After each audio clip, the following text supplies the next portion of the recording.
हज़रत मौलाना अबरार साहिब क़िबला और माशाल्लाह साथ साथ आप ही के मस्जिद के खतीब इमाम खतीब अहले सुन्नत हज़रत क़ारी दिलशाद रज़ा साहिब क़िबला और मौलाना इफ्तिखार साहब और भी उलमाए किराम मिंबर पाक के मुस्तफ़ा पर तशरीफ़ फरमा हुए हैं। माशाल्लाह आप हज़रात उलमाए किराम के चेहरे की ज़ियारत करते रहे, तड़प के बोले सुभान अल्लाह और मोहब्बत से बोले सुभान अल्लाह। आप मेरे भाई कहाँ जा रहे हैं, बैठिए और ये खाली जगह फुर कर लीजिए। आइए भाई बिल्कुल मिलकर बैठिएगा, बाद में आने वाले हज़रात पीछे बैठते रहेंगे और भाई थोड़ा थोड़ा करीब होकर बैठे। इधर आइए बिल्कुल सामने आकर बैठिएगा। हज़रात मोहतरम मैं शेर पेश करता हूँ कि जुल्म को जड़ से बोले सुभान अल्लाह। जुल्म को जड़ से मिटाया आमना के लाल ने, जुल्म को जड़ से मिटाया आमना के लाल ने, सारी दुनिया को बचाया आमना के लाल ने, सारी दुनिया को बचाया आमना के लाल ने। और जिसका दुनिया में कोई होता नहीं पुरसाने हाल, जिसका दुनिया में कोई होता नहीं पुरसाने हाल, उसको सीने से लगाया आमना के लाल ने, उसको सीने से लगाया आमना के लाल ने। और बाप के हाथों से तुमको,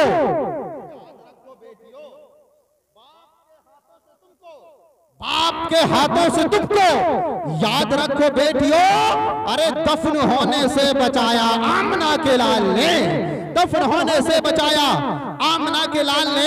और जो जो हज़रात अपनी बेटियों से मोहब्बत करते हैं ना, मोहब्बत से बोले सुभान अल्लाह और तड़प के बोले ज़माने भर में बड़ी घर की शान बेटी से, ज़माने भर में बड़ी घर की शान बेटी से, महकता रहता है दिल का जहान बेटी से। जरूर ये नहीं बेटों से नाम रोशन हो, जरूर ये नहीं बेटों से नाम रोशन हो, मेरे नबी का चला खानदान बेटी से, मेरे नबी का चला खानदान बेटी से। माशाल्लाह आप ही के मस्जिद के खतीब इमाम खतीब अहले सुन्नत हज़रत क़ारी दिलशाद रज़ा साहिब क़िबला ये नोटों से नवाज रहे हैं, आप हज़रात होठों से नवाजिएगा, तड़प के बोले सुभान अल्लाह। हज़रात आगे से पीछे तक दाएं से बाएं तक पूरा मजमा, अगर आज अल्लाह ने जिसे एक हाथ दिया एक हाथ उड़ाए, अल्लाह ने जिसे दोनों हाथ सलामत दिए हैं तो दोनों हाथ उड़ाकर मोहब्बत से बोले या हुसैन। भाई अभी कुछ हज़रात पाक की महफिल में, हुसैन पाक की महफिल में शर्माना नहीं चाहिए। अल्लाह ने अगर हाथ दिए हाथ सलामत है तो हाथों को उठा के मोहब्बत से बोले या हुसैन, या हुसैन। अच्छा इधर वाला महल्ला खामोश रहे, इधर वाला महल्ला हाथ उठाकर बोले या हुसैन। अब मैं देखना चाहता हूं कि आप हजरात इनका रिकॉर्ड तोड़ सकते हैं या नहीं। आप हजरात खामोश रहे, आप हजरात मोहब्बत से बोले या हुसैन। आप पूरा मन में तड़प के बोले या हुसैन, या हुसैन, या अली, या अली, या अली। मुश्किल टली हम प्यादे कहते हैं पैदल चलने वाले को, तड़प के बोले सुभान अल्लाह। हम प्यादे हैं वजीरों में गिने जाते हैं, हैदरी दर के फकीरों में गिने जाते हैं, हैदरी दर के फकीरों में गिने जाते हैं। जब से हैदर ने इनायत की नजर डाली है, अरे कांच के टुकड़े हैं हीरा में गिने जाते हैं। के टुकड़े हैं हीरो में गिने जाते हैं। फहरिस्त काफी तवील है, वक्त की किल्लत है। लीजिए ज़ात खतीब अहले सुन्नत हजरत अल्लामा मौलाना अबरार रज़ा साहिब क़िबला माइक पर तशरीफ ला रहे हैं। बहुत अच्छे खतीब हैं हजरत, जहां एक बार चले जाते हैं लोग इनको बार बार वहां बुलाया करते हैं। जब हजरत इश्क़ नबी में डूबकर खिताब किया करते हैं, माशाल्लाह मजमे को दीवाना कर देते हैं। आगे से पीछे तक दाएं से बाएं तक पूरा मजमा मोहब्बत से नारा लगाइए, हाथों उठाकर मोहब्बत से मुस्कुराकर बोली नारे तकबीर, नारे रिसालत, नारे हैदरी, नारे गौसियत, मसलके आला हजरत, फैज़ाने आला हजरत, फैज़ाने वारिसे पाक, फैज़ाने मदारे पाक, फैज़ाने मखदूमे सिन्ना, फैज़ाने साबिर पाक, हजरत अल्लामा अबरार रज़ा साहिब क़िबला। नारे तकबीर, नारे रिसालत। ज़ुल्फ़िकार रज़ा संभली एक शेर के साथ बुलाता है, सुनिएगा। ज़ुल्फ़िकार रज़ा संभली एक शेर के साथ बुलाता है कि फूलों की हंसी हो या फूलों की हंसी हो या सितारों की अदाएं, सब आप पर कुर्बान है हजरत, आप तशरीफ तो लाएं। अल्लाह पाक इरशाद फरमाता है वमा खलक़तुल जिन्ना वल इंसा इल्ला लियअबुदून। अल्लाह पाक इरशाद फरमाता है कि मैंने जिन और इंसानों को अपनी इबादत के लिए पैदा फरमाया है। हजरात, हमारा और आपका सबका जो दुनिया में आने का मकसद है वो अल्लाह की इबादत करना है। इबादत का मतलब यही नहीं है नमाज पढ़ना, रोजा रखना, हज करना, ज़कात देना, ये भी इबादत है।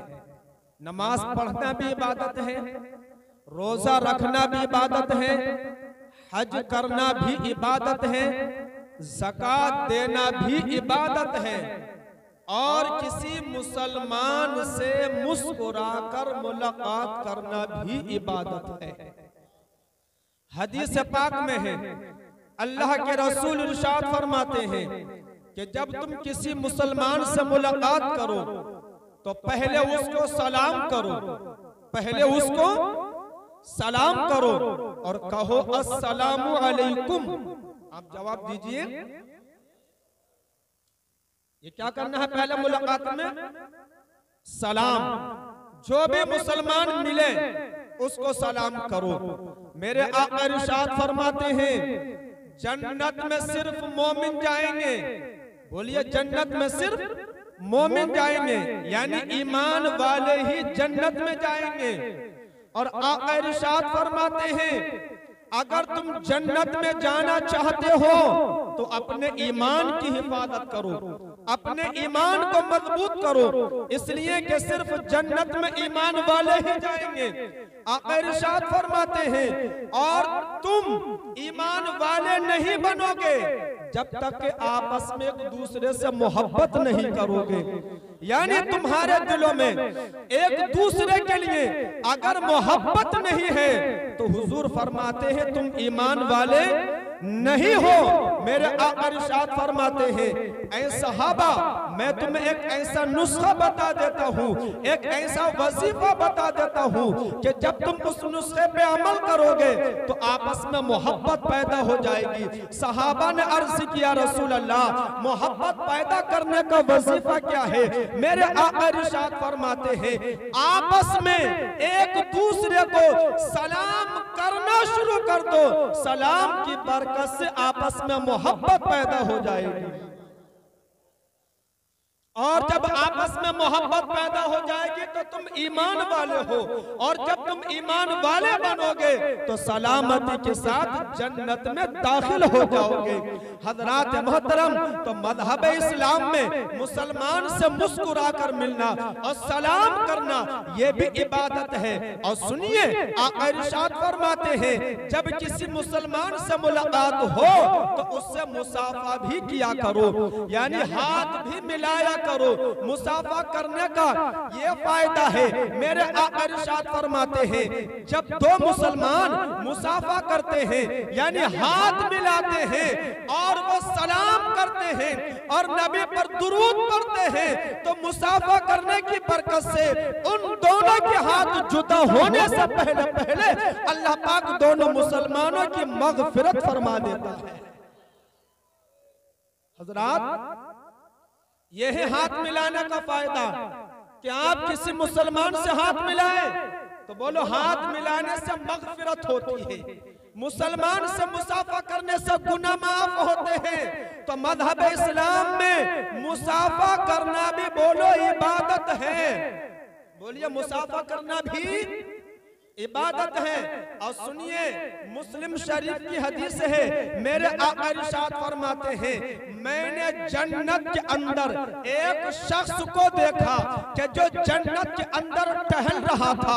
आका इरशाद फरमाते हैं मैंने फरिश्तों से पूछा, ए फरिश्तों ये बताओ कि ये आदमी जन्नत में कैसे आ गया, किस अमल की वजह से, किस नेकी की वजह से? तो फरिश्तों ने अर्ज किया रसूल अल्लाह, जब ये आदमी दुनिया में था तो दुनिया के अंदर इसने रास्ते से एक ऐसे पेड़ को हटा दिया था कि जो पेड़ रास्ता चलने वालों को तकलीफ पहुंचाया करता था, जो रास्ता चलने वालों को यानी राहगीरों को जो पेड़ तकलीफ पहुंचाया करता था, इस शख्स ने रास्ते से उस पेड़ को हटा दिया था। तो आका इरशाद फरमाते हैं मुसलमानों की तकलीफ दूर करने की वजह से अल्लाह ने इस शख्स को जन्नत अता फरमा दी। सुभान अल्लाह, सुभान अल्लाह। नारे तकबीर, नारे रिसालत, नारे हैदरी और सुन्नत हजरत मौलाना बरार रजा साहिब किबला।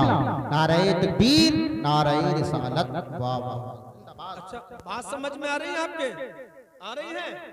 यानी इस्लाम में किसी को तकलीफ नहीं पहुंचानी है। बोलिए, इस्लाम में किसी को तकलीफ बल्कि तकलीफ दूर करनी है। बोलिए, तकलीफ अगर कोई तकलीफ में है, अगर कोई परेशान है, अगर कोई मुसीबत में गिरफ्तार है, तो हमारा मजहब हमें सिखाता है कि उसकी तकलीफ को दूर कर दो, उसकी परेशानी को दूर कर दो।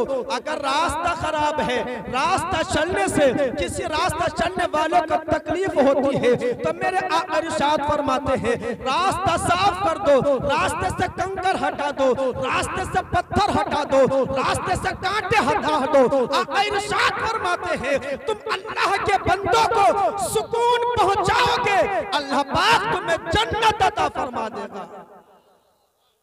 आज कुछ लोगों ने यह समझ रखा कि बस नमाज पढ़ो। बोलिए बस, बोलिए बस नमाज पढ़ो, बाकी कितनी तकलीफें पहुंचाते रहो। बोलिए, बाकी कितनी ही तकलीफें पहुंचाते रहो, लोगों के दिल दुखाते रहो, लोगों के माल हड़पते रहो, डोला काटते रहो। सुनिए, मदीना शरीफ के अंदर दो औरतें रहती थी। एक औरत के बारे में मशहूर था कि ये औरत 5 नमाज़ें भी पढ़ती है, रोजे भी रखती है, हज भी करती है, ये ज़कात भी देती है, सदका खैरात भी देती है, लेकिन साथ में ये औरत पड़ोसियों को सताती भी है।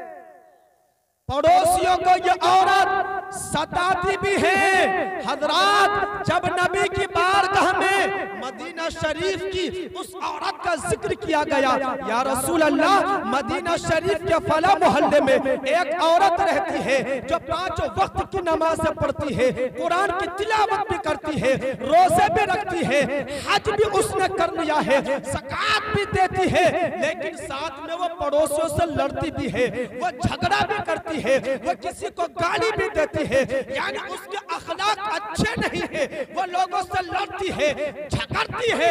मेरे आका इरशाद फरमाते हैं वो औरत जहन्नमी है। बोलिए, ऐसी औरत जहन्नमी।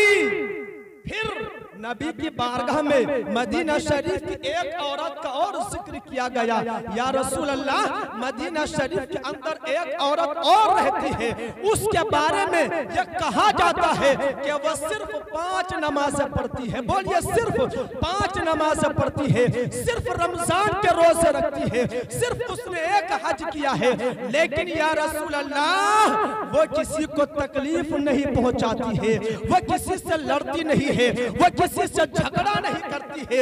या रसूल अल्लाह, उसका अखलाक बहुत अच्छा है। मेरे आका इरशाद फरमाते हैं वो औरत जन्नती है। सुभान अल्लाह, वो औरत जन्नत में जाएगी। मेरे दोस्तों बुजुर्गों, पता चला हमारा मजहब जहां हमें ये हुक्म देता है कि मस्जिद में जाके 5 टाइम की नमाज पढ़ो, हमारा मजहब वहीं पे हमें यह भी हुक्म देता है कि अपने पड़ोसी को मत सताओ, किसी का दिल मत दुखाओ। हजरात मोहतरम, हमारा मजहब मोहब्बत का मजहब है, प्यार का मजहब है। हमारा मजहब हमें प्यार सिखाता है, मोहब्बत सिखाता है। सुनिए, किसी की परेशानी दूर कर देना कितनी बड़ी इबादत है।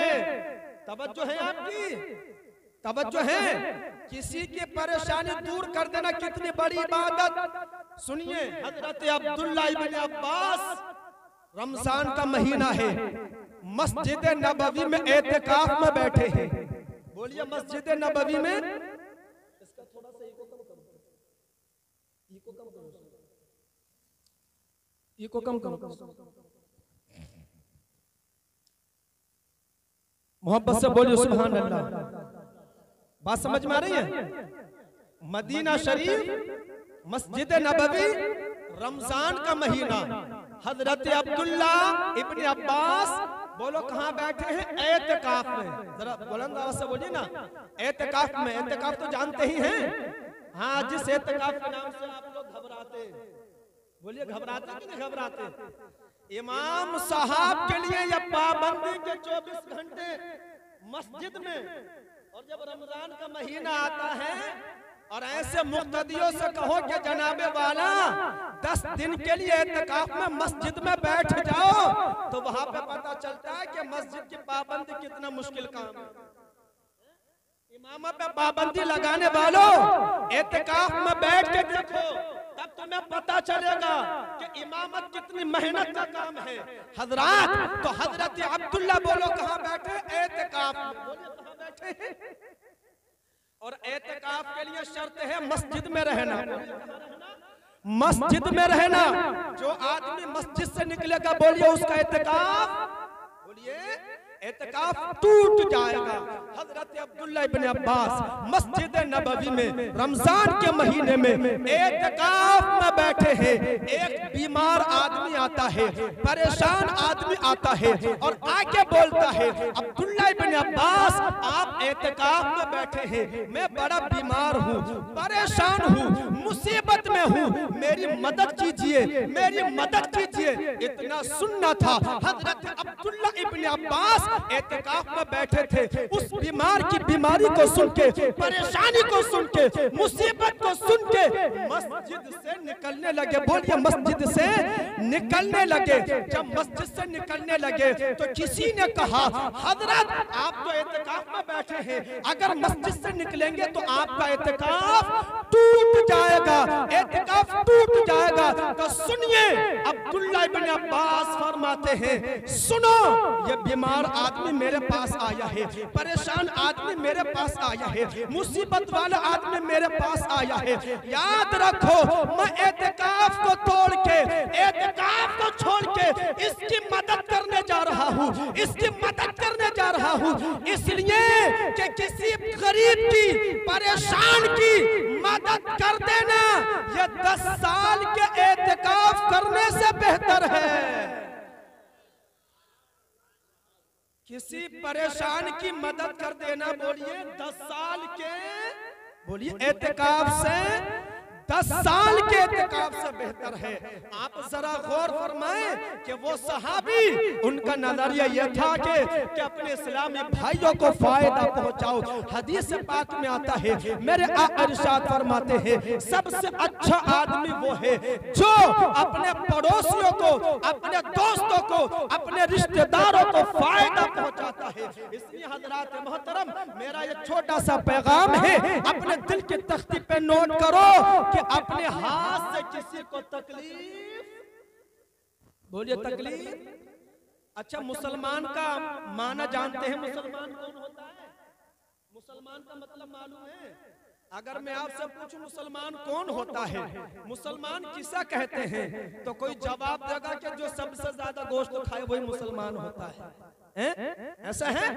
मुसलमान कौन होता है? सुनिए, बुखारी शरीफ की हदीस है, सहाबा ने पूछा, या रसूल अल्लाह, मुसलमान कौन होता है, किसे कहते हैं मुसलमान, मुसलमान की पहचान क्या है? तो आका इरशाद फरमाते हैं कि जो दूसरे लोगों को तकलीफ ना पहुंचाए वो मुसलमान होता है। बोलिए, जो दूसरे लोगों को तकलीफ अपने हाथ से और अपनी जबान से दूसरे लोगों को तकलीफ ना पहुंचाए, बोलिए वो मुसलमान